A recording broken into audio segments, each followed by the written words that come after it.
plática número 32 de 50 que junto con ustedes estamos meditando sobre la restauración de la Santa Madre Iglesia Católica.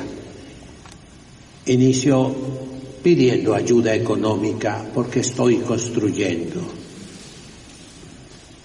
Y sigo invitando a las muchachas de 12 a 24 años a que ingresen a esta congregación aprobada con la licencia de la Santa Sede, por escrito, como el Papa Francisco ha dicho últimamente, ¿verdad?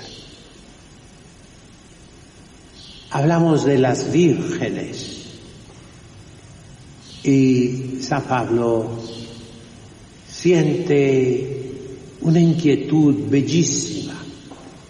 Quiero presentarlos a ustedes sicut virginem castam exhibere Cristo, como una virgen casta para presentársela a nuestro Señor Jesucristo.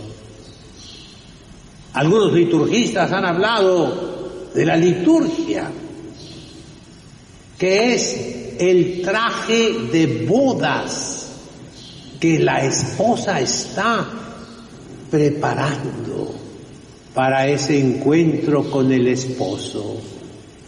Y es un pensamiento muy hermoso, muy real, mis queridos hermanos.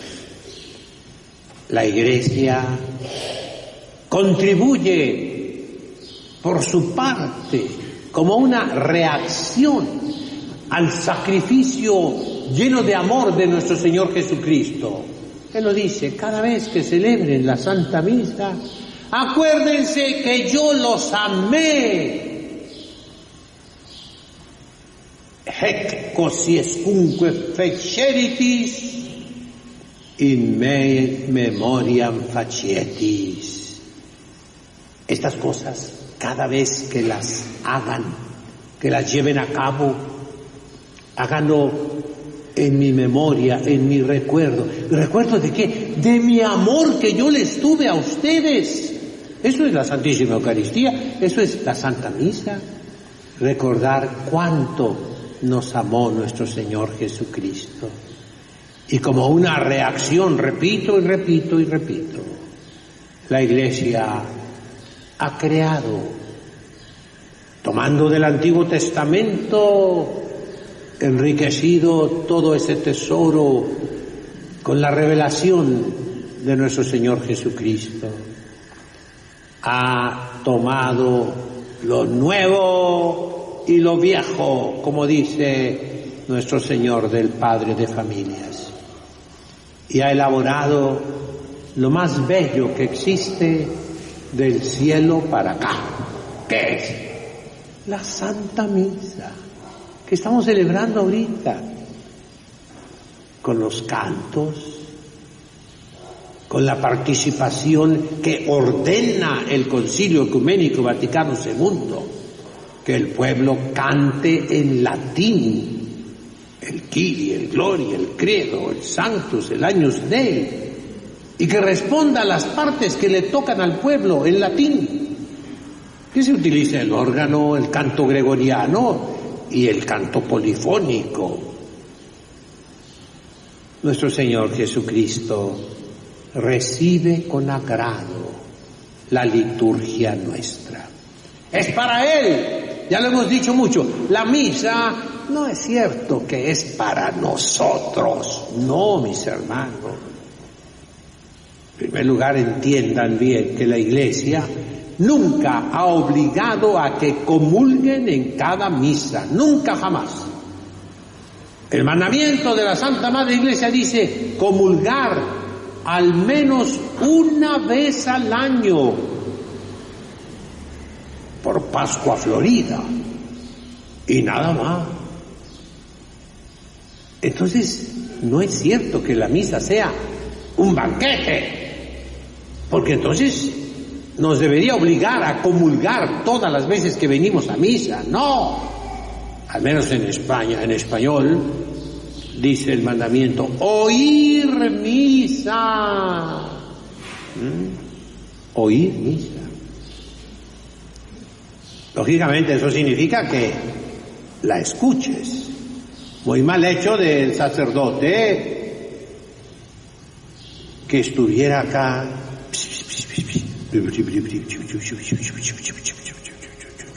y que el pueblo no escuchara nada. No. Oír misa, que se oiga fuerte. Per omnia secula seculorum. Y que el pueblo responda como Amén. Dominus vobiscum.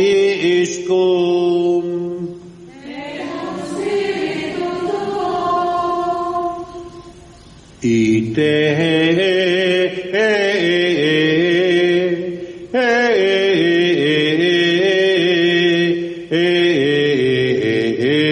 misa es. ¿Todos?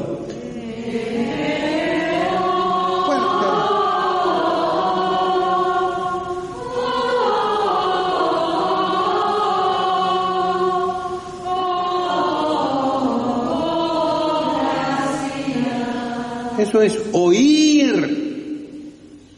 Y tú me dices, pues eso no se oye.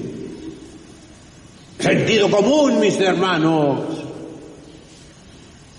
Vamos hoy a hablar de una congregación romana de cardenales y teólogos que fue instituida después de un grande concilio ecuménico, muy trabajoso, con muchas peripecias, el concilio ecuménico de Trento. Dio muchos decretos, muchos. Es uno de los más voluminosos.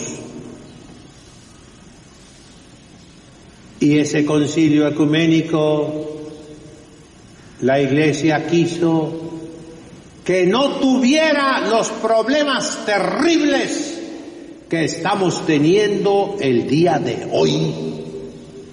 Con el concilio que nos tocó vivir, al menos a mí me tocó vivir, soy viejo, el concilio ecuménico Vaticano II tiene unos problemas terribles ¿de qué? De interpretación, de hermenéutica, con el pretexto del Concilio Ecuménico Vaticano II, se quitó la casulla. Hoy va a haber una misa concelebrada por un sacerdote difunto y todos los concelebrantes, menos 1 o 3, no van a traer casulla. Eso lo dijo el Vaticano II. Mentira, mentira, mentira, no es cierto. Búscalo en la letra del Vaticano II. Del manípulo sí, dice que se quite. Yo, en honor a la verdad, no puedo decir eso. Pero se quitó el alba. El día de hoy los sacerdotes traen una sotana alba. No traen la sotana negra debajo y encima la blanca, no. Únicamente la blanca. Y la pueden utilizar como sotana. Eso dijo el Vaticano II. Mentira, mentira, mentira. El día de hoy en las santas misas utilizan otros cánones que no son el canon romano. La prex eucarística segunda, tercia, cuarta, y ahora hay una infinidad. Según lo que yo he podido averiguar, estamos llegando a 500 diferentes preces eucarísticas, 500 cánones para celebrar la Santísima Eucaristía. Abusivamente, claro está. Pero se dice, eso lo mandó el Concilio Vaticano II. Mentira, mentira, mentira. Si yo fuera el sumo pontífice, si yo fuera el papa, pondría una comisión de cardenales llenos de virtud y de ciencia, que fueran verdaderas eminencias, escogidos entre las excelencias. Ya ser excelencia es mucho, pero verdaderamente, vuelvo a repetir, en virtud y en conocimiento. Una comisión de cardenales, como se hizo después del Concilio Vaticano II, y que todavía hasta hace pocos años existía, la Sagrada Congregación del Concilio. Era una congregación romana como la Congregación de Propaganda Fide, la Congregación para la Doctrina de la Fe, para que cualquier problema de interpretación del Concilio de Trento lo solucionaran para el Santo Padre, para el Papa, ¿verdad? Esos grandes hombres, esas eminencias. Un cardenal no tiene como oficio únicamente elegir al Papa, no. Tiene que ser un consejero del Santo Padre. Un cardenal al Papa le habla de tú. El Papa no les dice hijos míos, no, les dice fratres, hermanos. Un cardenal está obligado en conciencia a hacer lo que hizo San Pablo con San Pedro, corregirlo. Restitit ei in faciem.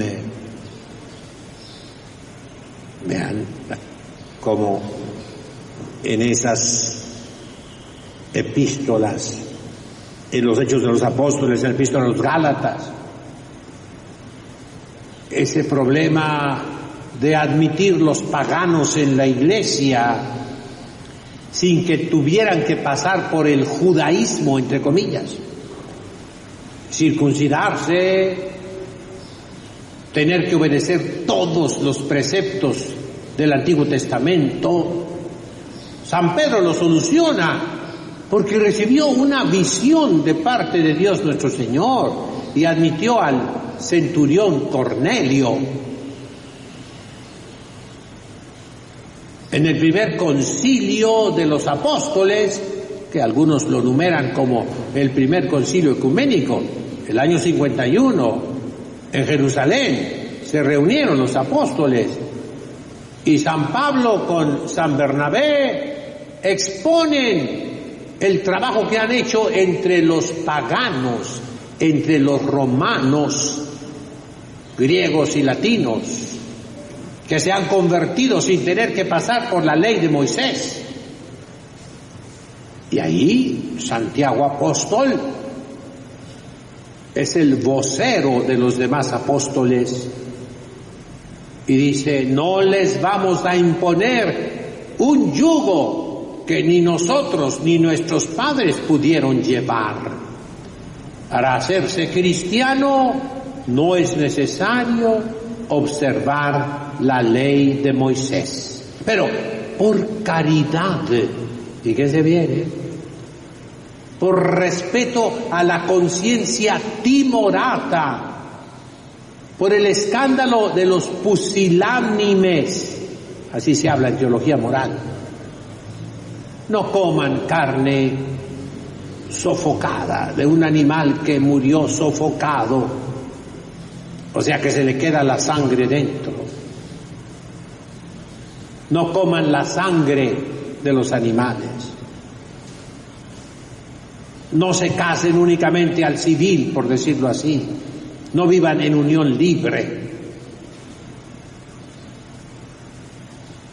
Dice Santiago Apóstol, esa libertad es un derecho. Tiempo después, San Pedro, por miedo a los judíos tradicionalistas, él que había comido con los paganos, que había convivido con los paganos que se hacían cristianos, ya no quiso comer con ellos, ni mezclarse con ellos. Y entonces San Pablo, sería el equivalente de un cardenal el día de hoy, lo regañó, lo reprendió, lo corrigió. Y San Pedro fue humilde y aceptó esa corrección. Eso el día de hoy, mis hermanos, se necesita.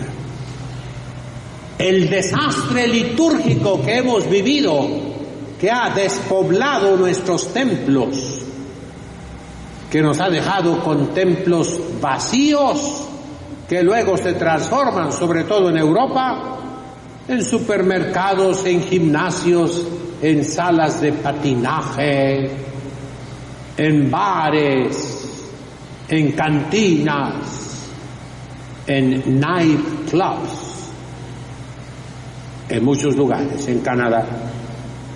Eso me consta.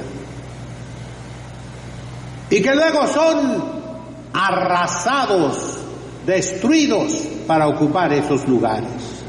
En Estados Unidos, por el precio, el valor del terreno donde está ubicado un templo, se destruye totalmente el templo para edificar un rascacielos. Eso viene del desastre litúrgico. Por ahí comenzó el demonio su obra en la iglesia actual. Y yo les repito, por ahí debe comenzar la reforma, la reconstrucción, la restauración de la iglesia, del altar para abajo. Pero interpretando bien el Concilio Ecuménico Vaticano II. ¿Cómo se debe interpretar, mis queridos hermanos? En derecho canónico, en derecho eclesiástico, en derecho civil, en derecho romano. La primera interpretación es la interpretación del texto, de la letra. Entender bien, cuando el Concilio Ecuménico Vaticano II habla, dice una regla general. La liturgia debe ser en lengua latina. Ese es el texto. Y puede haber muchas excepciones. Las enumera. Las conferencias episcopales, el ordinario del lugar, etcétera. En ciertos casos excepcionales podrá permitir la lengua vulgar, la lengua del pueblo. Pero hizo lo que ningún concilio ecuménico había hecho. Formuló la regla, la ley, la norma. La liturgia debe ser en latín. Eso no lo había hecho ningún concilio. Entonces debemos atender al texto. Cuando habla de participación de los fieles, ya lo dije, el texto del concilio dice: respondan en latín al sacerdote, canten la misa en latín. Ese es el texto. Aparte del texto viene el contexto. ¿Qué es el contexto? Lo dice las declaraciones Yo lo oí con estos oídos cuando era yo seminarista en el aula del concilio. Monseñor Felici. Se debe interpretar el Concilio Ecuménico Vaticano II a la luz de todos los concilios ecuménicos, especialmente a la luz del Concilio de Trento. De manera que cualquier ambigüedad, que hay muchas en el Concilio Vaticano II, cualquier equívoco, ambo significa aquí y acá, significa dos. Abo, agein en griego, significa llevar. Ese texto lo puedes llevar por acá o por acá. Eso es una ambigüedad. Pero el contexto te dice que debe ser por acá y no por allá. Si somos católicos, si somos sinceros y también si somos instruidos, De manera que cualquier equívoco del Vaticano II, por ejemplo, se dice que el Dios de los musulmanes, el Dios de los judíos, es el mismo Dios de nosotros. Eso es ambiguo, porque nosotros adoramos al Padre, Hijo y Espíritu Santo. Los musulmanes no, ni los judíos tampoco. ¿En qué sentido debemos interpretar esa frase del Vaticano II? En que los musulmanes y los judíos no admiten otros dioses fuera de uno. En ese sentido, y únicamente en ese sentido, estamos de acuerdo con ellos. Esa es la interpretación correcta, la hermenéutica justa. El Papa Benedicto dirá de continuidad, o sea, continuamos los 21 concilios ecuménicos. Me gustaría que se los aprendieran, Nico, eka, coco, nico, la, lulu, vico, flo, la, tri, va. A ver.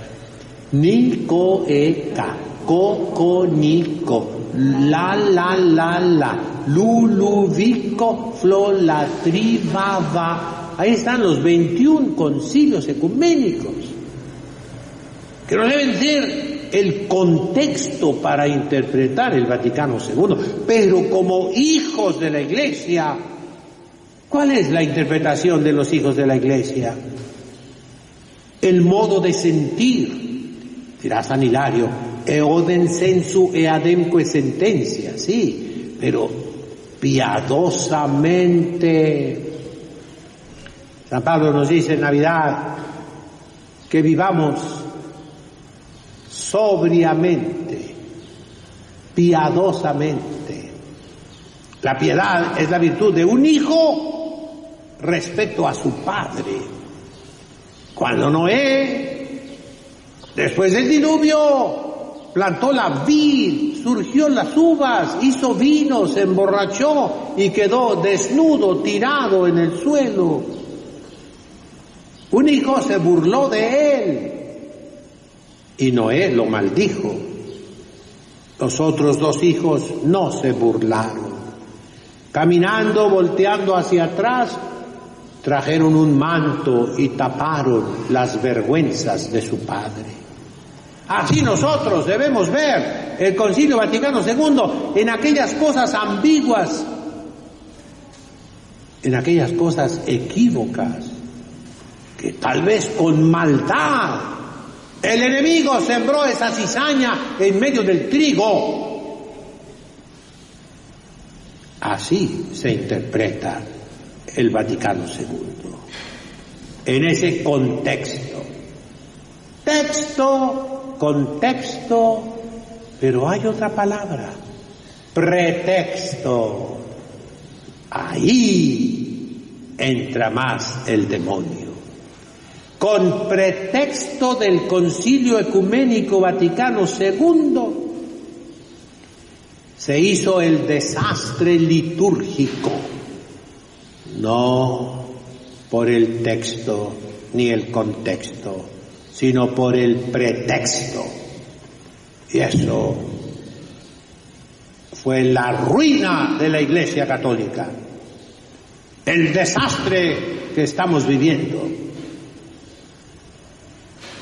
Entonces, ¿cómo se va a regresar? Para que se restituya la Iglesia, para que se reconstruya la Iglesia, para que se restaure la Iglesia. Regresemos al texto, regresemos al contexto y quitemos el pretexto. Esa comisión de cardenales, que si yo fuera papa la instituía de una manera pacífica, serena, pero con hombres de verdad, virtuosos, piadosos, llenos de amor a la Iglesia, instruidos, cualificados, que hayan estudiado de verdad.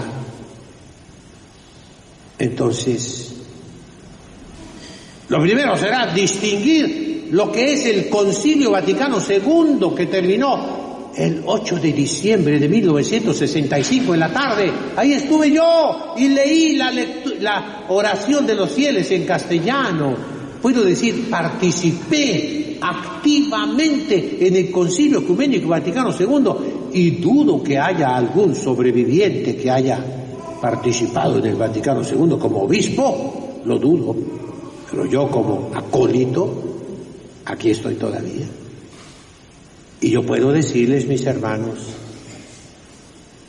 la buena voluntad de los padres conciliares no es el odio litúrgico que existe el día de hoy.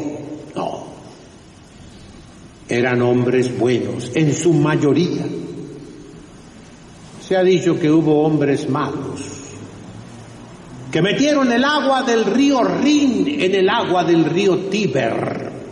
Pónganlo como quieran, que cambiaron los esquemas preparatorios de Juan 23, que metieron ideas ya anteriormente condenadas por la Iglesia al concilio.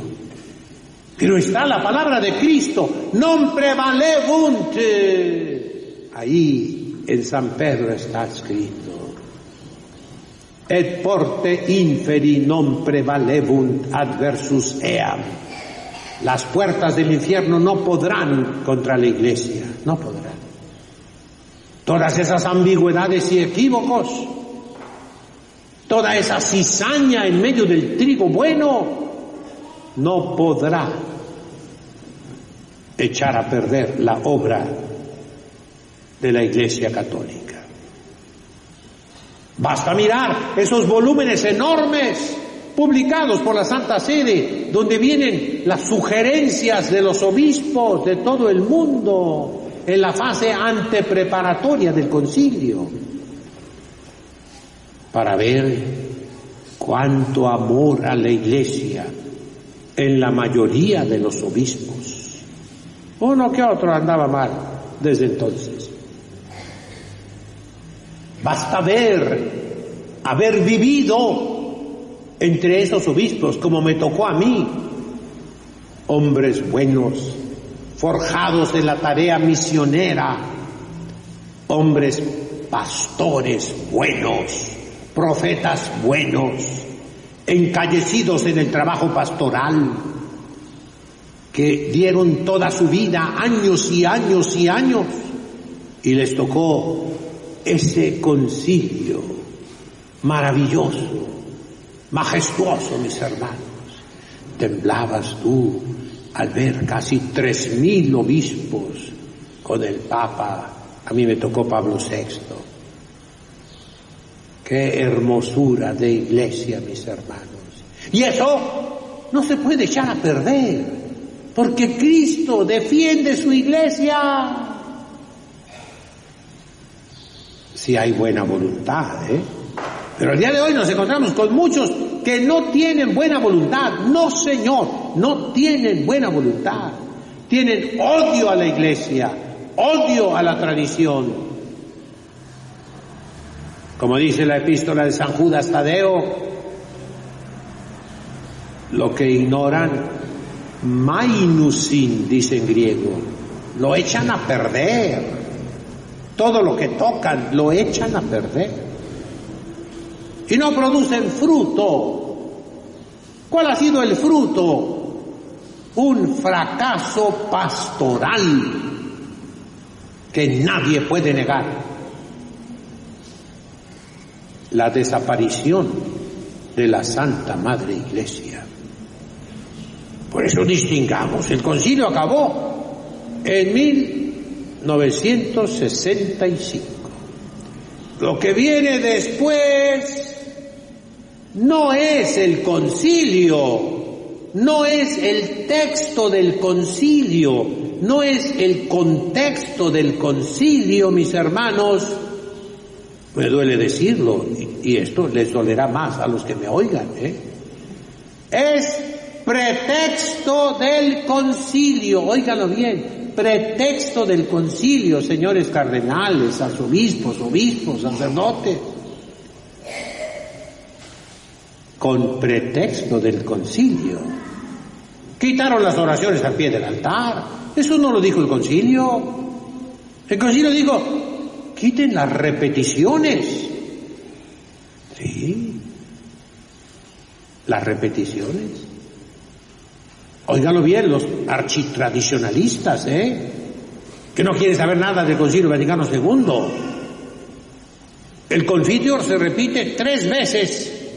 No más una vez, por favor, al inicio. En el canon romano se repite, y con paz del cardenal Bacci, que conocí, del cardenal Ottaviani, que conocí, per Christum Dominum nostrum, per Christum Dominum nostrum, per Christum Dominum nostrum, per Christum Dominum nostrum. Es una repetición.